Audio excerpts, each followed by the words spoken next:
Olá, bem-vindos à nossa conversa de hoje. Vamos mergulhar, assim, em alguns trechos de Há 2000 anos, uma obra, bem marcante que chegou para a gente pelo Chico Xavier, atribuída ao Espírito Emmanuel. Exato.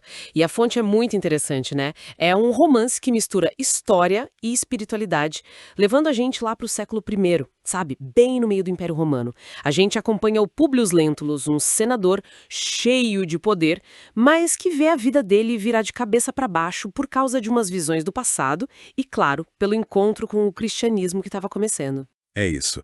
E a nossa ideia aqui é explorar os momentos chaves, sabe? E as reflexões que essa história traz.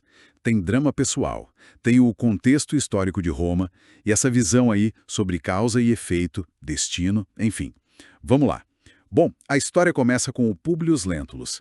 Ele é um senador importante em Roma, mas anda meio perturbado. Ele tem um sonho muito, muito real. Isso, um sonho que, na verdade, é uma visão, né? De uma vida passada dele, envolvido com gente tipo Catilina, Cícero, muita intriga, crime, e isso mexe com ele. Totalmente. Começa a questionar tudo. Até as crianças romanas sobre vida após a morte, essas coisas, fica bem abalado. E essa bagunça interna dele logo vai, assim, bater de frente com a realidade. Ele precisa viajar para Palestina. A filha dele, a Flávia, tá com uma doença misteriosa. Ah, sim. E aí ele vai com a esposa, a Lívia. E é nessa viagem que tudo muda, né? Eles acabam encontrando Jesus de Nazaré. Exatamente. Um ponto de virada total na história. E aqui as coisas ficam muito interessantes.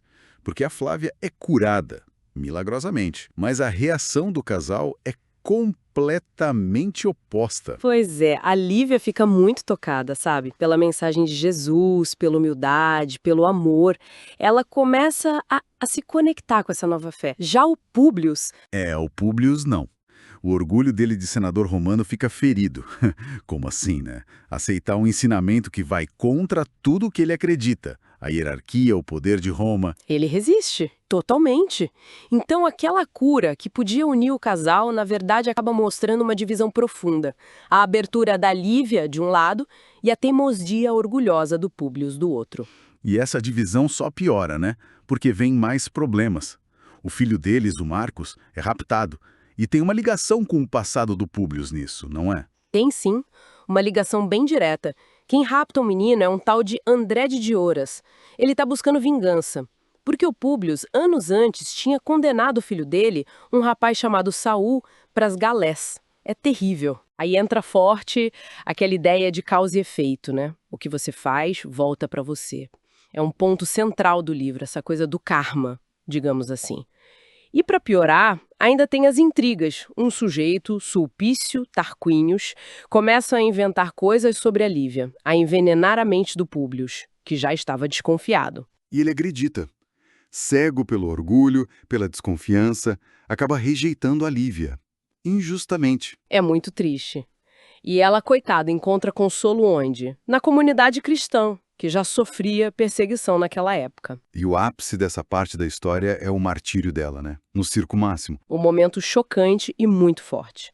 Para proteger outros cristãos, ela troca de roupa com a serva dela, a Ana, e morre no lugar da Ana, devorada pelas feras. Um sacrifício enorme. Nossa. E o Públio?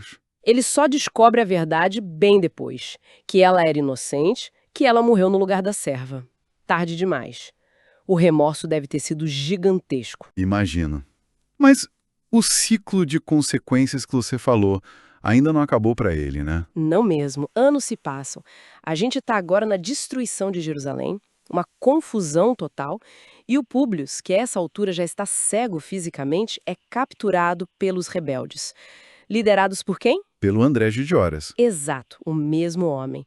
E o golpe final é de uma ironia cruel. Quem cumpre a ordem de cegá-lo, ele já estava cego de doença, mas agora é uma cegueira imposta. É um escravo romano chamado Ítalo. Ei. Só depois o Públio reconhece. Aquele escravo, o Ítalo, era o filho dele raptado, Marcos, que tinha adotado o nome de Saul, o mesmo nome do filho do André que ele tinha mandado para as galés. Meu Deus. Que coisa terrível. fecha o ciclo de uma forma brutal. Uma expiação direta pelas ações passadas dele, todos os fios se conectando. E como termina a história dele? Ele passa os últimos anos em Pompeia, cego, cuidando da filha Flávia, a doença dela volta, inclusive, e ali ele reflete sobre tudo, sobre o orgulho, o sofrimento, a redenção. Finalmente, ele começa a entender, a aceitar a profundidade daqueles ensinamentos de Jesus que ele tinha rejeitado com tanta força. Que jornada, hein? Uma queda imensa por causa do orgulho, seguida de uma redenção que vem pelo sofrimento, pela perda. É bem isso. A gente vê o choque, né, entre a rigidez romana, a vaidade da elite e a mensagem do cristianismo primitivo, falando de humildade, perdão, amor. O livro explora muito essas ideias de responsabilidade, né, das consequências das nossas ações, que talvez ecoem até por outras vidas. A reencarnação é um tema forte ali também, e a chance de se transformar, mesmo depois de errar feio. Fica a reflexão então, independente do que cada um pensa sobre a origem do livro, ser psicografado ou não. De que forma essas histórias que falam de destinos conectados, de ações que têm ecos lá na frente, nos fazem pensar sobre nossa própria responsabilidade, sobre justiça, sobre buscar um sentido maior para a vida. Exatamente. Algo para a gente levar e pensar a respeito. Gente, encontro vocês em outro podcast. Não esqueçam de se inscrever no nosso canal.